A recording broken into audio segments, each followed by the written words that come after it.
Hello everyone, it's me Afia from Mirpur. সবাই কেমন আছেন? আশা করি অনেক ভালো আছেন। আমিও আল্লাহর অশেষ রহমতে অনেক ভালো আছি। তো এটা আমার প্রথম ব্লগ আপনাদের জন্য। ইদানিং একটু ডায়েট করছি, তাই হালকা পাতলা খাবার খেয়ে নিলাম সকালবেলা। আমাদের সকালটা একটু লেট করে শুরু হয়, তাই অনেক লেট করেই শুরু হয়েছে। এখন প্রায় 12টা বাজে। তো আমি এখানে বেডশিট বিছিয়ে নিচ্ছিলাম, একটা সুন্দর বেডশিট হালকা কালার। নর্মালি আমি হালকার কালার কোনো বেডশিট বিছাই না, যেহেতু আমার 2টা বেবি আছে, বিছানা অনেক ময়লা করে ফেলে। তো তারপরেও ভাবলাম যে এই বেডশিটটা এতদিন উঠিয়ে রেখেছিলাম, তো আজকে একটু বিছাই। অলরেডি নষ্ট হয়ে গেছে একদিনের ভিতরেই, 2টা বাচ্চাই নষ্ট করে ফেলেছে। যাই হোক, তোমরা কেমন আছো? তোমাদের যদি আমার ভিডিও কোনো অংশ কোনোভাবে ভালো লেগে থাকে তাহলে একটা লাইক কমেন্ট সাবস্ক্রাইব করে আমার পাশে থাকবা, ঠিক আছে? তো দেখো এখানে কতগুলা কাপড় জমা। এটা হয়তো বা সব মেয়েদের বাসায় থাকে, আর আমার বাসায় একটু বেশিই থাকে। দেখা যায় 2-4 দিন এভাবে থাকে, তারপরে ভাঁজ করা হয় একসাথে 2-3 দিনের কাপড় ওয়াশ করে। তো এখানে আমি ভাঁজ করতেছি আর তোমাদের সাথে গল্প সল্প করতেছি। আসলে ভিডিও করাটা অনেক টাফ, কিন্তু এটা আমার প্যাশন। আমি চাই ইউটিউব বা ফেসবুক থেকে কিছু একটা করতে, নিজে একটা কিছু করতে। যেহেতু আমার 2টা বাচ্চা আছে, আমার কোনো কিছু করার ওয়ে নাই, এইটাই আমার মনে হয় একটা নর্মাল ওয়ে যেটা দিয়ে আমি আগাইতে পারবো।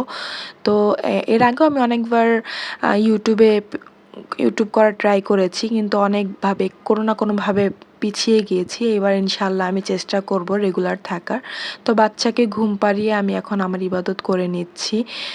ও অনেক কম ঘুমায়, তাই তারপর আমি রান্না করতে এসেছি। আমার ছেলে তার নানু বাসায় ছিল, তাই দেখা গেল আমার মেয়েটা অনেকক্ষণ ঘুমিয়েছে, না তো ওকে কোলে নিয়ে নিয়ে রান্না করতে হয়।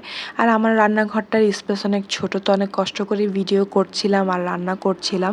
সকালের বাকি ছোট ছোট কাজগুলোর আশেপাশেই আমি আমার ভাত আর ভাজি করে নিয়েছিলাম। এখানে খালি আমি এখন তরকারিটাই করছিলাম। ডাইলও রান্না করে ফেলেছিলাম, তো সেটা ভিডিওতে নেওয়া হয় নাই। তো ভাবলাম কি করব, আমার আসলে আমার ছেলে বাসায় না থাকলে আমার রান্না করতে মন চায় না। মন চায় একটা ডিম ভেজে আমি আমার হাজব্যান্ড খেয়ে উঠি, মানে ফাঁকিবাজি করতে ইচ্ছে করে আসলে। তো তারপর আম্মু যখন শুনলো যে কালকেও ডিম খেয়েছি, পরে আম্মু বলতেছে এটা তো ঠিক না, বাজার থাকতে কেন রান্না করবা না, জামাইকে কেন কষ্ট দিবা। তো তারপর কি করব, তারপর আমি ভাবলাম যে আসলেই তো আমার ছেলে নাই বলে কি আমি রান্না করব না, এটা কি হয়। তারপর ভাবলাম যে পাবদা মাছ বের করে ভুনা করি, এটাই সবচেয়ে সহজ। আর বাবু যেহেতু ঘুমাচ্ছে, এই চান্সে আমি কাজটা করে ফেলি। আর ভাত আর ভাজি তো আগেই করে ফেলেছিলাম। তো কাজ করার ফাঁকে ফাঁকে আমি পরিষ্কারও করে নিচ্ছি।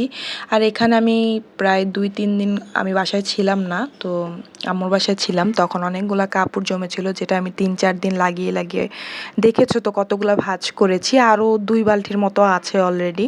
আমাদের অনেক কাপড় ময়লা হয় প্রচুর। এটা হলো আমার লাইফ সেভিংস একটা ওয়াশিং মেশিন। এটা আসার পর আমার লাইফ অনেক সেভিংস হয়ে গিয়েছে। আমি কাজ করে অনেক সহজ হয়ে গেছে, না তো প্রতিদিন কাপড় ধোয়া যে কষ্ট, আল্লাহ মাফ করুক। তো এখানে দেখতে পাচ্ছ যে আমার রান্না প্রায় শেষের দিকে। আর এর মাঝখানে মাঝখানে আমি আদার্স কাজগুলো করে নিচ্ছি ঘরে, যেগুলো করা দরকার। আর রান্নাঘরটা আমি একটু পরপরই পরিষ্কার করতেছি, যেহেতু স্পেস ছোট, চারোদিকে ময়লা পড়তেছে। তো এটা আমার আসরের টাইমে, এর আগে আমি লাঞ্চ টাঞ্চ করে ফেলছি, বাচ্চাকেও খাইয়ে ফেলেছি। তো আসরের টাইমে আমি ভাবলাম যে অনেক দিন ধরে পড়তে বসা হয় না, তাই একটু পড়তে বসি, নিজেকে একটু সময় দিই। ওই দিন আসলে আসলে 2 বাচ্চা একসাথে থাকলে না অনেক কিছুই করা হয় না। তো এটা হলো সন্ধ্যার পরে আমি যখন আমার মেয়েকে নিয়ে নাস্তা করতে বসছি নামাজ পড়ে। তো ও অনেক এনজয় করে এভাবে খাবার নিয়ে বসলে, ও খেতে চায় মাশাল্লাহ দিলে। তো আমিও খাচ্ছিলাম আর ওকেও খাওয়াচ্ছিলাম। ও এনজয় করছিল, ধরতে চাচ্ছিল, দেখছিল মা কী করে মাশাল্লাহ দিলে।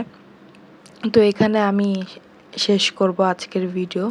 আমি আশা করি তোমাদের আমার ভিডিও অনেক ভালো লাগবে।